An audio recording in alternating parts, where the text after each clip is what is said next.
Nunca ayudes a un extraño el día de tu divorcio. Ese fue el peor consejo que nadie me dio jamás, porque si yo hubiera seguido esa regla, mi vida sería completamente diferente ahora. Y no de la manera que piensas. Esa mañana de octubre me levanté a las 5:30. No porque quisiera, sino porque no había dormido en toda la noche.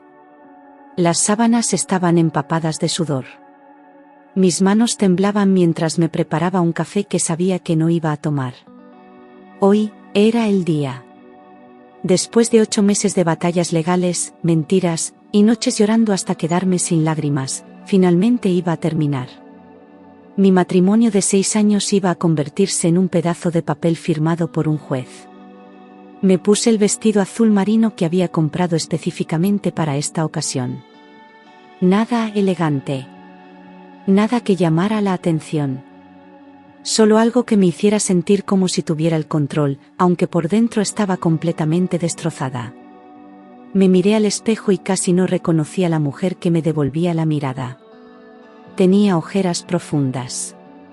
Había perdido casi 10 kilos en los últimos meses. Mi cabello, que antes era mi orgullo, ahora colgaba sin vida sobre mis hombros. El autobús llegó 5 minutos tarde. Típico. Como si este día no pudiera ser más estresante. Me subí y busqué un asiento cerca de la parte trasera. El autobús estaba medio lleno. Gente yendo al trabajo, estudiantes con los ojos pegados a sus teléfonos, y algunas personas mayores que probablemente iban al mercado o al médico. Me senté junto a la ventana y apoyé mi cabeza contra el vidrio frío. Cerré los ojos por un segundo, tratando de calmar los latidos de mi corazón. Entonces lo escuché. Un golpe seco. El sonido de algo cayendo al suelo. Abrí los ojos y vi a un anciano de pie en el pasillo del autobús, agarrándose del poste con una mano temblorosa. Su bastón había caído y rodaba hacia la parte delantera del autobús con cada movimiento del vehículo. Tenía que ser mayor de 70 años. Tal vez 80. Llevaba un traje gris que había visto mejores días, pero estaba limpio y bien planchado. Sus zapatos estaban gastados pero lustrados. Y sus ojos, había algo en sus ojos. Una tristeza profunda mezclada con dignidad. Nadie se movió. Todas esas personas mirando sus teléfonos, o mirando por la ventana, o fingiendo que no veían nada. Es increíble cómo la gente puede volverse invisible cuando no queremos lidiar con sus problemas. Me levanté sin pensar. Mis piernas se movieron antes de que mi cerebro pudiera detenerlas. Caminé hacia el frente del autobús, esquivando mochilas y bolsas de compras, y recogí el bastón justo antes de que rodara debajo de un asiento. Me di la vuelta y se lo entregué al anciano. «Gracias, señorita», me dijo con una voz suave pero firme. Tenía un acento que no pude identificar de inmediato. Tal vez europeo. Tal vez de alguna región que ya no existe en los mapas. «No hay problema», le respondí, y le ofrecí mi asiento. Él dudó por un momento, como si aceptar fuera admitir una debilidad. Pero finalmente asintió y se sentó lentamente, con cuidado, como si cada movimiento le doliera. Me quedé de pie, agarrada del poste, mirando por la ventana mientras el autobús seguía su ruta. Pensaba en lo que me esperaba en unas horas. La sala del tribunal. Las miradas frías del abogado de mi esposo. La forma en que Marcos iba a sentarse ahí, probablemente con esa sonrisa arrogante que había aprendido a odiar. La forma en que iba a mentir, como siempre lo hacía. «¿Vas al centro?», me preguntó el anciano de repente. Lo miré sorprendida. «Sí. Al tribunal». Él asintió lentamente, como si eso explicara algo. «Yo también voy al centro». «¿Es algo importante?». No sé por qué le respondí. Tal vez porque sabía que nunca lo volvería a ver. Tal vez porque necesitaba decírselo a alguien, a quien fuera. «Es mi divorcio». La audiencia final. El anciano me miró con esos ojos tristes y sabios. No dijo nada por un momento. Luego habló. El divorcio es como una muerte, pero sin funeral. Nadie te trae comida. Nadie te da el pésame. Pero es una pérdida igual. Sus palabras me golpearon tan fuerte que tuve que mirar hacia otro lado para que no viera las lágrimas que empezaban a formarse en mis ojos. Tenía razón. Exactamente razón. Llegamos al centro más rápido de lo que esperaba. Me bajé del autobús y empecé a caminar hacia el edificio del tribunal, que estaba a 3 cuadras de distancia. Caminaba rápido, tratando de llegar temprano, tratando de prepararme mentalmente para lo que venía. Y entonces escuché pasos detrás de mí. Pasos lentos, el golpeteo de un bastón contra el pavimento. Me di la vuelta y ahí estaba él. El anciano del autobús. Caminando detrás de mí con determinación. Señor, le dije, confundida. ¿Está bien? ¿Necesita ayuda? Él me sonrió. No era una sonrisa completa, sino más bien una sonrisa triste, como la de alguien que ha visto demasiado en la vida. No, señorita. Yo estoy bien. Pero pensé que tal vez usted sí necesita compañía. Nadie debería ir solo a una audiencia de divorcio. Me quedé sin palabras. Este completo extraño, este anciano que acababa de conocer en el autobús, quería acompañarme. Era tan absurdo que casi me río. Pero también era lo más amable que alguien había hecho por mí en meses. No tiene que hacer eso, le dije. De verdad, estoy bien. Lo sé, respondió. Pero voy en la misma dirección de todos modos. Y además, mi esposa siempre decía que la compañía silenciosa es el mejor regalo que puedes darle a alguien que está sufriendo. Algo en la forma en que dijo, mi esposa, me hizo entender que ella ya no estaba. Y de repente, este anciano que acababa de conocer se sentía como la única persona en el mundo que realmente entendía lo que estaba pasando. Caminamos juntos en silencio. Él no hacía preguntas. No trataba de llenar el silencio con palabras vacías o consejos no solicitados. Solo caminaba a mi lado, su bastón marcando el ritmo de nuestros pasos. Cuando llegamos al edificio del tribunal, me detuve en los escalones de entrada. Gracias, le dije. Por acompañarme. No tenía que hacerlo. Todos necesitamos a alguien a veces, respondió. Incluso si es un extraño. Me di la vuelta para entrar, pero él siguió subiendo los escalones conmigo. Señor, de verdad, ya llegué. Puedo hacerlo sola desde aquí. Pero él asintió y siguió caminando. Solo quiero asegurarme de que llegues bien. Entramos al edificio juntos. El vestíbulo era enorme, con techos altos y pisos de mármol que hacían eco con cada paso. Había guardias de seguridad, detectores de metal, y personas corriendo de un lado a otro con carpetas y documentos.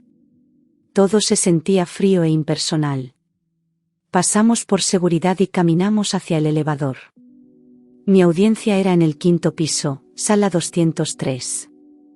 El anciano entró al elevador conmigo sin decir nada. Presioné el botón del 5º piso. Él no presionó ningún botón. Cuando las puertas se abrieron, salí y él me siguió. Caminamos por el pasillo hasta que vi el número de la sala. Ahí estaba. Sala 203. Y. Parado afuera, hablando con su abogado, estaba Marcos. Marcos. Mi esposo. Bueno, pronto ex esposo. El hombre con el que me había casado pensando que íbamos a envejecer juntos. El hombre que había prometido amarme en la salud y en la enfermedad, en la riqueza y en la pobreza. El hombre que me había engañado con su secretaria durante 2 años antes de que yo finalmente descubriera la verdad. Llevaba puesto ese traje negro caro que le había comprado para nuestro aniversario. Su cabello estaba perfectamente peinado. Lucía confiado. Arrogante. Como si esto fuera solo otro día de negocios para él. Entonces me vio. Y vio al anciano que caminaba a mi lado. El cambio en su rostro fue instantáneo. La confianza desapareció. Sus ojos se abrieron como platos.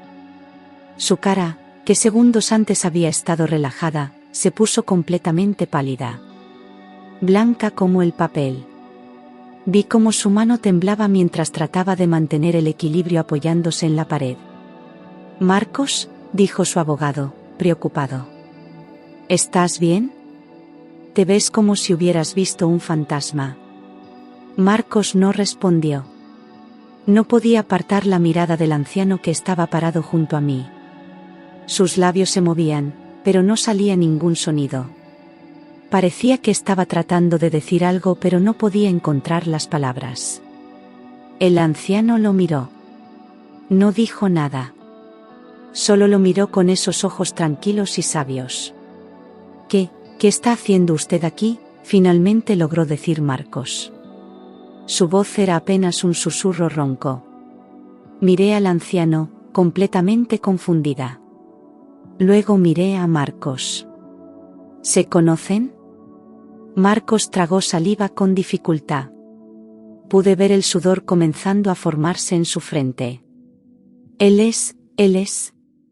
Soy Roberto Valdivia», dijo el anciano con calma.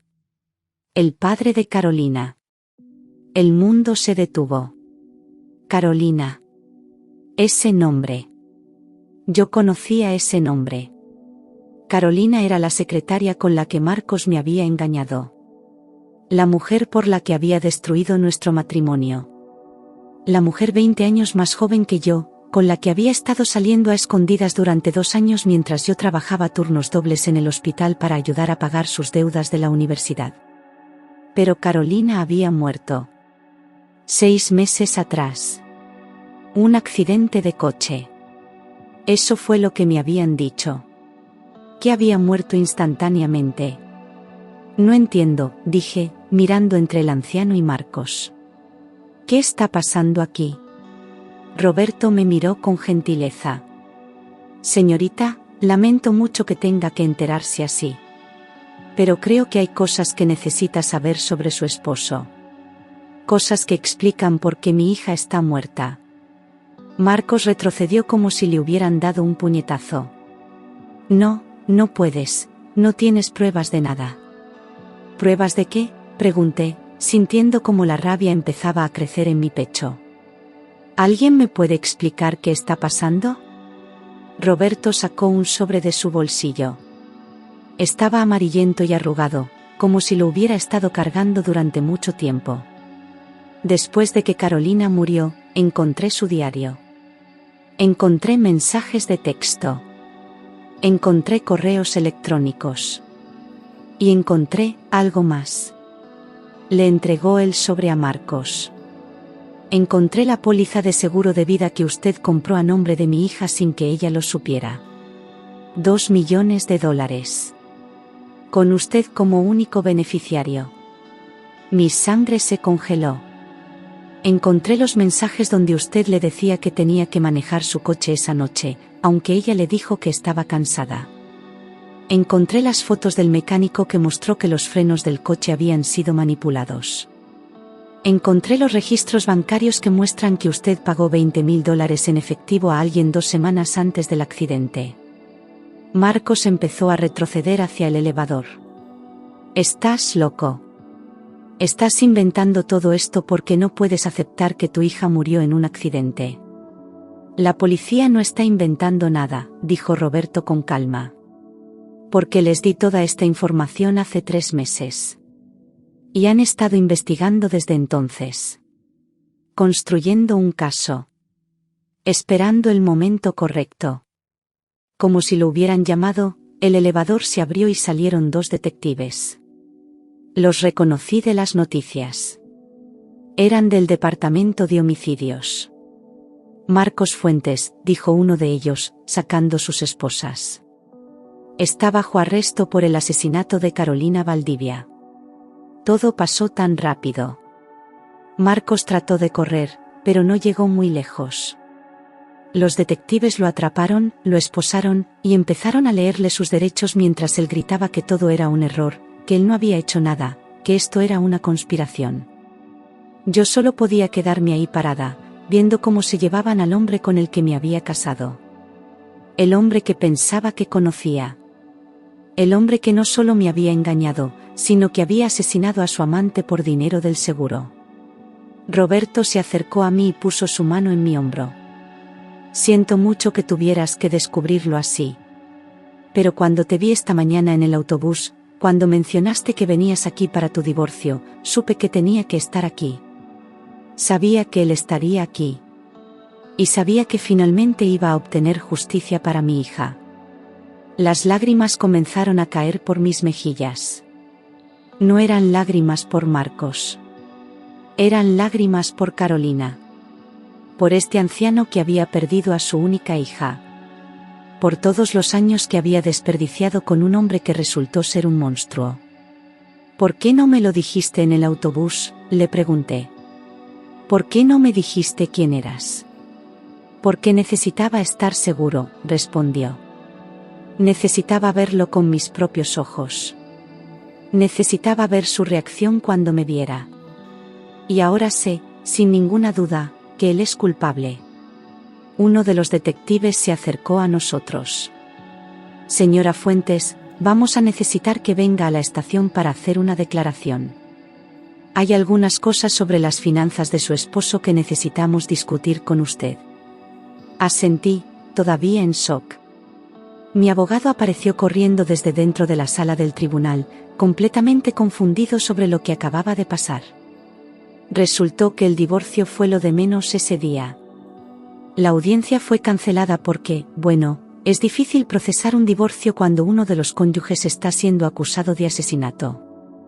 Pasé las siguientes semanas hablando con detectives, abogados, fiscales.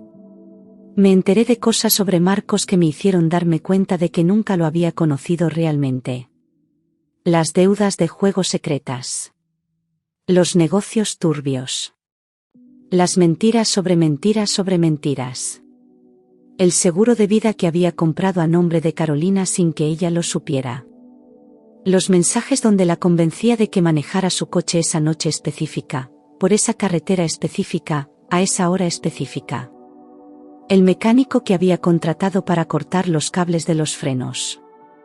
Todo estaba ahí, en los archivos de la policía, construyendo un caso que era imposible de refutar. El juicio duró 3 meses. Fue en todos los noticieros. La gente no podía creer que alguien pudiera ser tan calculador, tan frío. Roberto testificó. Yo testifiqué. El mecánico, quien había aceptado un trato con la fiscalía, testificó. Marcos fue declarado culpable. Cadena perpetua sin posibilidad de libertad condicional. Después del veredicto, Roberto me buscó afuera del tribunal. Había envejecido aún más durante esos meses. El peso de todo esto había cobrado su precio. Gracias, le dije. Por darle justicia a Carolina. Por salvarme de ese hombre. Él negó con la cabeza. No me agradezcas. Solo lamento que mi hija no esté aquí para ver esto. Ella era una buena chica que tomó malas decisiones. Se enamoró del hombre equivocado. Pagó por eso con su vida. Nos quedamos en silencio por un momento. Luego él habló de nuevo. ¿Sabes qué es lo extraño?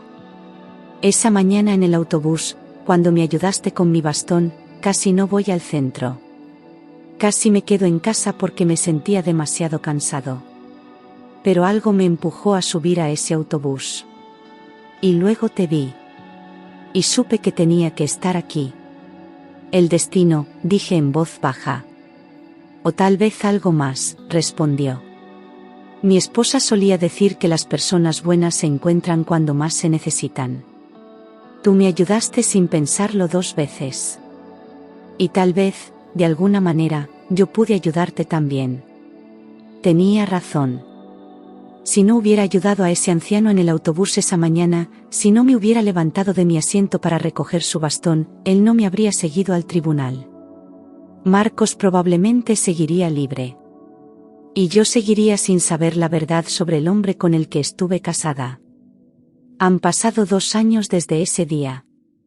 Mi divorcio finalmente se procesó 6 meses después de que Marcos fuera sentenciado. Reconstruir mi vida no ha sido fácil. Hay días donde todavía me despierto pensando en todo lo que pasó. En cómo pude estar tan ciega. En cómo pude no ver las señales. Pero también hay días buenos. Días donde me siento agradecida de estar viva. Días donde me siento agradecida de que la verdad finalmente saliera a la luz. Roberto y yo nos mantenemos en contacto. Hablamos por teléfono una vez al mes. Él está envejeciendo, pero dice que finalmente puede dormir por las noches sabiendo que el hombre que mató a su hija está donde debe estar. A veces pienso en Carolina. Una mujer que nunca conocí pero que de alguna manera cambió mi vida completamente. Me pregunto qué tipo de persona era. Si sabía el tipo de hombre que era Marcos. Si alguna vez tuvo miedo. La vida es extraña. Un simple acto de amabilidad, algo tan pequeño como ayudar a un anciano en el autobús, puede cambiar todo. Puede salvar tu vida sin que siquiera lo sepas. Así que ahora, cuando veo a alguien que necesita ayuda, nunca lo pienso 2 veces. Porque nunca sabes quién es esa persona. Nunca sabes cómo ese momento puede cambiar tu vida o la de ellos. Y si algo aprendí de todo esto es que la verdad siempre sale a la luz. Tal vez no hoy. Tal vez no mañana. Pero eventualmente, las mentiras se desmoronan. Las máscaras se caen. Y la gente muestra quiénes son realmente. Marcos mostró quién era realmente. Y ahora está pagando por eso. Lo que no les conté antes es que había una segunda póliza de seguro. Los detectives la encontraron 3 semanas después del arresto de Marcos. Esta era diferente. Esta tenía mi nombre. $2,5 millones. Marcos era el beneficiario. La fecha de inicio de la póliza era exactamente 2 meses antes de que yo descubriera su aventura con Carolina. Cuando el detective Ramírez me mostró los documentos en su oficina, sentí como si el piso se abriera debajo de mí. Señora Fuentes, su esposo planeaba matarla a usted también, me dijo mientras señalaba la firma falsificada en el documento. Había practicado mi firma tan bien que incluso yo tuve que mirar 2 veces para darme cuenta de que no era mía. Los análisis de escritura lo confirmaron después. Pero había más. Mucho más. El detective sacó una carpeta gruesa de su escritorio. Dentro había fotos. Fotos de mi coche. El mismo coche que manejaba todos los días al hospital. Las fotos mostraban el chasis, el sistema de frenos, la suspensión. Todo había sido inspeccionado minuciosamente por expertos forenses. Encontramos marcas de manipulación en los frenos de su vehículo también, dijo Ramírez. Alguien había aflojado el cilindro maestro. No lo suficiente para que fallara de inmediato, pero lo suficiente para que eventualmente perdiera el líquido de frenos completamente. Probablemente en 1 semana o 2 más. Me llevé la mano a la boca. Había estado manejando ese coche. Todos los días. En la autopista. A 120 km/h. Con frenos que estaban a punto de fallar completamente. ¿Por qué no fallaron?, pregunté con voz temblorosa. ¿Por qué sigo viva? Ramírez me miró con una expresión extraña. Porque hace exactamente 3 semanas, el día antes de su audiencia de divorcio, usted llevó su coche al mecánico. ¿Recuerda? Nos dio el recibo cuando le pedimos sus registros financieros. Lo recordaba. Había escuchado un ruido extraño viniendo del motor. Pensé que era la transmisión. El mecánico revisó todo el coche y me dijo que había un problema grave con los frenos. Me cobró $800 por repararlos. Yo estaba furiosa por el gasto extra justo antes del divorcio. Ese mecánico le salvó la vida, continuó Ramírez. Si hubiera esperado un día más, si hubiera ido a esa audiencia de divorcio manejando ese coche, probablemente no estaría aquí ahora mismo. Los frenos habrían fallado completamente en la autopista. Las manos me temblaban tanto que tuve que sentarme. Todo este tiempo pensé que Marcos solo quería divorciarse. Pensé que el problema era Carolina. Que él la amaba y me quería fuera de su vida. Nunca imaginé que el plan era matarme. Cobrar el seguro. Y seguir con su vida como si nada hubiera pasado. Hay algo más, dijo Ramírez, y su tono de voz me hizo saber que esto iba a ser aún peor. Sacó otro documento. Era un registro médico. Mi registro médico. Del hospital donde yo trabajaba. Su esposo accedió a sus registros médicos usando su información de empleado del hospital.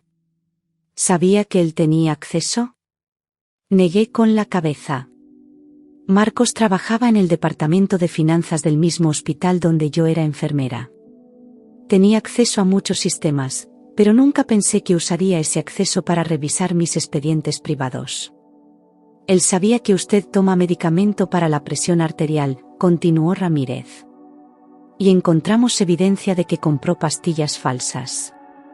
Pastillas que se ven exactamente como su medicamento, pero que en realidad contienen algo completamente diferente. Algo que hubiera causado un ataque cardíaco si las hubiera tomado durante suficiente tiempo. Sentí náuseas. Corrí al baño de la oficina del detective y vomité. Cuando regresé, Ramírez me estaba esperando con un vaso de agua. ¿Cómo consiguieron toda esta información?, pregunté. ¿Cómo descubrieron todo esto? Roberto Valdivia, respondió. Después de que encontró el diario de su hija y toda la evidencia sobre su muerte, contrató a un investigador privado. Ese investigador descubrió el patrón. Descubrió que su esposo había hecho esto antes. Mi corazón se detuvo. ¿Antes? ¿Qué quieres decir con antes? Ramírez abrió otra carpeta. Esta era aún más gruesa. Marcos estuvo casado antes. Hace 12 años. Con una mujer llamada Isabel Román. Ella murió en un accidente de coche 6 meses después de su boda. Los frenos fallaron. Él cobró $500,000 del seguro de vida. Nunca fue investigado porque pareció un accidente común. El cuarto empezó a dar vueltas. ¿Me casé con un asesino en serie? Técnicamente, necesitamos 3 víctimas para clasificarlo como asesino en serie, dijo Ramírez. Pero sí. Su esposo ha estado haciendo esto durante años. Casa con alguien. Saca pólizas de seguro. Planea su muerte. Cobra el dinero. Y desaparece para empezar de nuevo en otro lugar. ¿Por qué yo entonces?, pregunté. ¿Por qué no funcionó conmigo? Porque usted pidió el divorcio primero, explicó Ramírez. Cuando descubrió su aventura con Carolina, cuando le pidió el divorcio, usted aceleró su línea de tiempo. Él no estaba listo todavía. Por eso mató a Carolina primero. Ella sabía demasiado. Y después iba por usted. Pero Roberto lo descubrió justo a tiempo. Las piezas finalmente encajaban. La razón por la que Marcos había peleado tanto el divorcio. La razón por la que sus abogados seguían retrasando las audiencias. No era porque me amara. No era porque quisiera arreglar nuestro matrimonio. Era porque necesitaba tiempo para planear mi muerte y hacer que pareciera un accidente. ¿Y sabes qué es lo más aterrador de todo?, continuó Ramírez mientras cerraba las carpetas. Encontramos un cuaderno en la casa que compartían. Tenía fechas, horarios de tus turnos en el hospital, las rutas que tomabas, incluso los nombres de tus amigas y familiares. Había planificado exactamente cómo iba a actuar devastado en tu funeral. Había escrito un discurso completo.